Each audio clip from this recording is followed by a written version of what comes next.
Way, Mitch McConnell just put out a statement in which he said tonight the president reaffirmed his commitment to addressing the humanitarian security crisis at our nation's southern border. His proposal to increase security through physical barriers suits the reality on the ground. It's what career Border Patrol experts support and are asking for, and it simply builds on earlier legislation that Senate Democrats like then Senator Obama, Clinton, Schumer previously supported with enthusiasm. The past 18 days have shown Democrats' refusal to negotiate is not due to any principled objection, but simply due to partisan spite for the president, for the men and women of Border Patrol, for the safety of American families, for all Americans who deserve a fully operational federal government. I sincerely hope my Democratic colleagues will come to the table and deliver a solution. Joining us now, we go to the House Minority Leader, Congressman Kevin McCarthy is with us tonight. You have taken a strong and principled stand, similarly, that this is about life and death. You also are from California. You have seen the impact in your state most recently with police officers Singh in his particular case. I saw with Officer Singh and his family. The individual who murdered him was arrested in my county on his way back to Mexico. What's going on and what the president sounded like tonight, I thought he was very strong, very confident, and talked just about the facts. I've watched this president from the moment there could be possibility of a partial shutdown, try to find a solution. Be here in Washington. Call the individuals in. And when we met last week, Wednesday, before that leadership race, we could tell Nancy Pelosi could do nothing until the speaker race happened. Remember how close that was. Those individuals had to vote present for her to win speaker. But this president has stayed with this. And for all the viewers, they have to understand what he's asking. So you really know who's shutting this down. He's just asking for 10% of what our government gave away to foreign governments last year. The $56 billion they gave away, he just wants $5.6 billion to secure our border. That's why the Democrats are saying that. Are the Republicans in the House and Senate, I'm not worried about the president.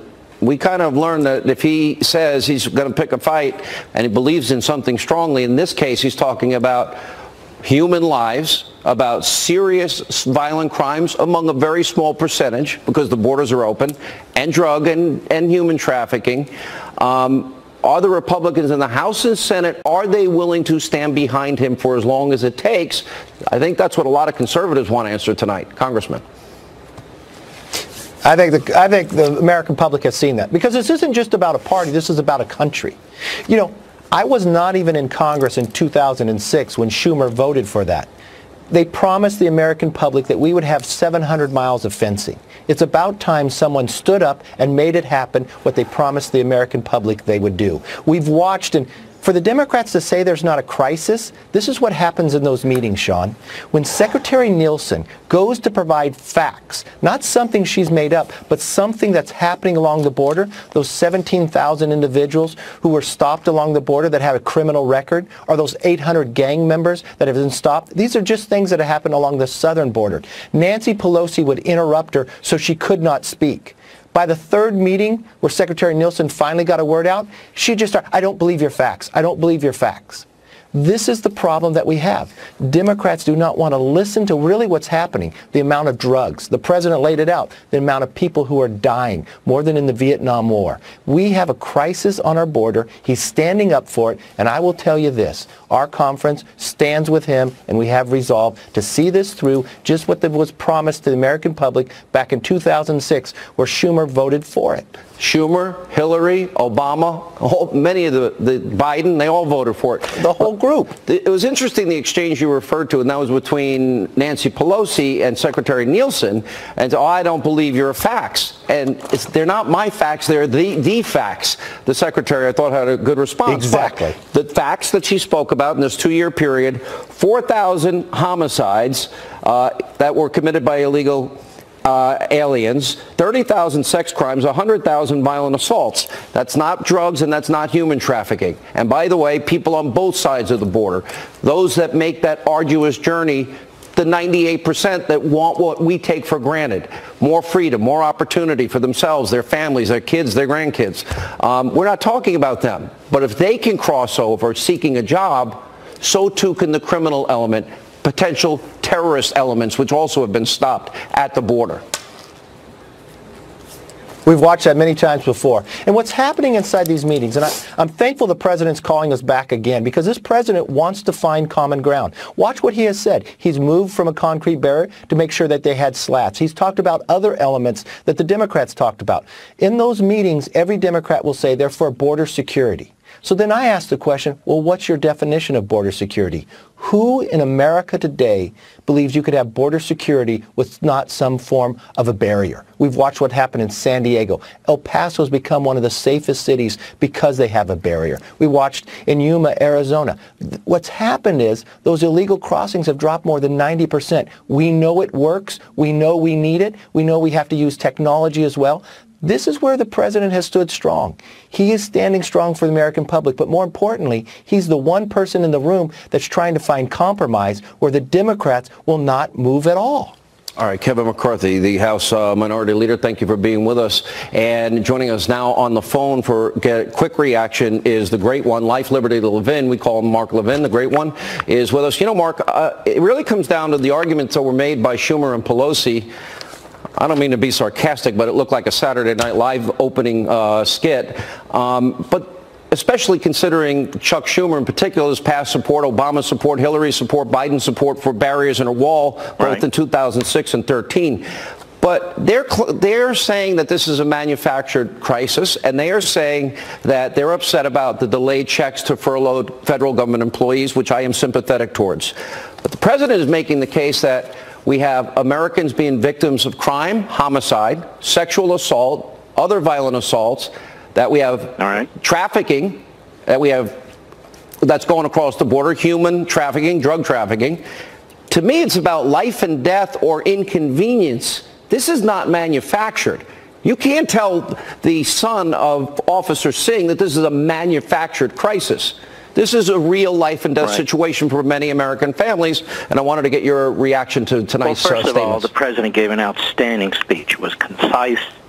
It was compassionate and truly compassionate. He provided the context, both in terms of what's going on the border, the expense, which is de minimis, and who's really responsible. Now, let's keep a few things in mind when you watch Schumer and Pelosi. They are pathological liars. They've been in Congress over half a century. What the hell have they done about the border? Nothing.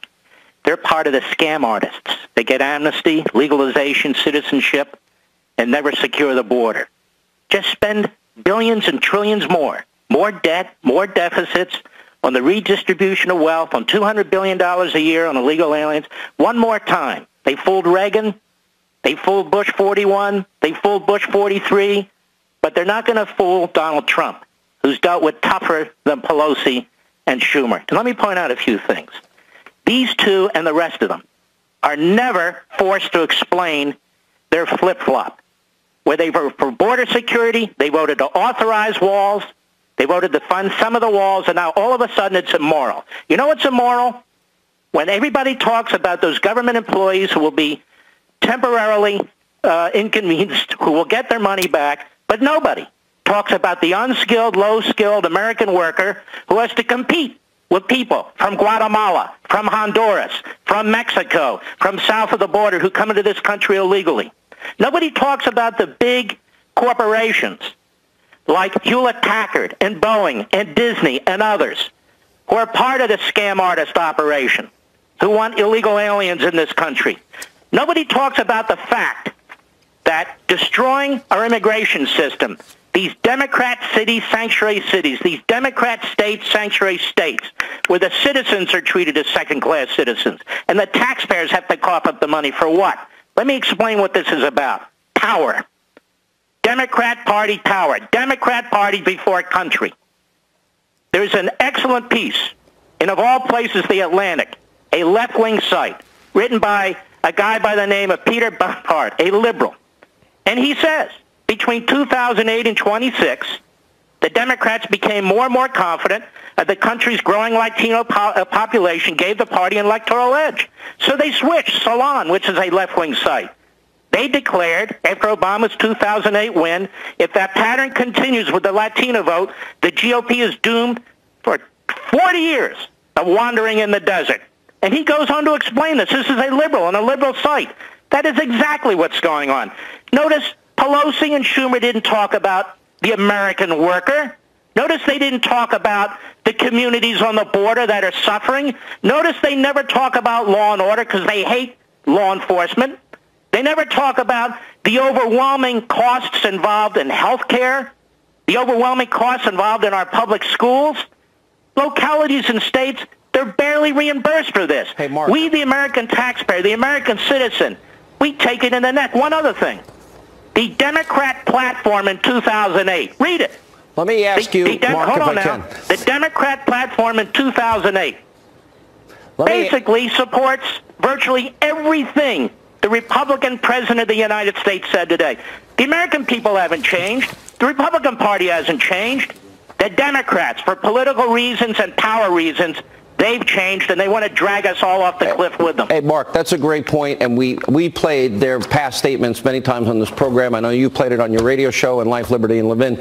I want to get into the issue of legality, and I saw a post that you made, and that is that the president, as the commander-in-chief, has the right to declare a national emergency, which would then therefore give him the funds. Obviously, it would end up in the courts. They go judge shopping. They put it in a court in California, so it'd go to the Ninth Circuit.